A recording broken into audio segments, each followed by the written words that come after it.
உண்மையாய் கர்த்தர் ஒரு மனுஷனை படைச்சவொடனே அவனை சர்வை பண்ண வைக்கல, அவனை ஹேவ் டொமினியன் ஓவர் எவ்ரிதிங்னு வச்சார். ஹல்லேலூயா. எல்லாவற்றின் மேலும் அதிகாரியாய் உன்னை மாற்றுவேன், எல்லாவற்றின் மேலும் உன்னை அதிகாரியாக. அதுதான் ஒரிஜினல் மாடல் ஃபார் மேன். அப்போ அதான் என்னதுங்க ஒரிஜினல் மாடல். என்ன, நான் விழுந்துட்டேன் அதனால் கர்த்தர் வேற ஒரு காரியத்தை வச்சிருக்கிறார், அது இல்லை.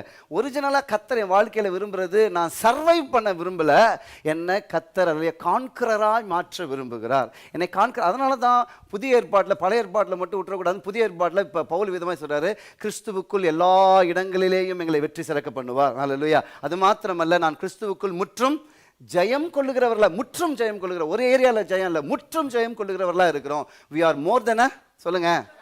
ஆமாம், அப்படி இப்படி பழச்சு போயிடுவோன்னா இனிமேல் போகாதீங்க. கிறிஸ்டின்ஸ் அப்படிப்பட்ட மைண்ட் செட் எடுத்து போட்டோம் இன்னைக்கு. அதான் ஒன்லைன் மெசேஜ். இன்னைக்கு ஒன்லைன் மெசேஜ் அப்படி தான். அப்படி இப்படி பழச்சு அப்படி அவன் கையில் காலில் விழுந்து, அது இல்லைங்க த்ரைவிங், அது இல்லைங்க ஃபேவர், அது இல்லைங்க அனுகூலம், அது இல்லைங்க அனுகூலம். என்னை ஒரு இடத்துக்கு போனால் அப்படி நிற்கணும், கம்பீரமாக கர்த்தர் நிறுத்துவார். ஆமாம், ஹல்லேலூயா.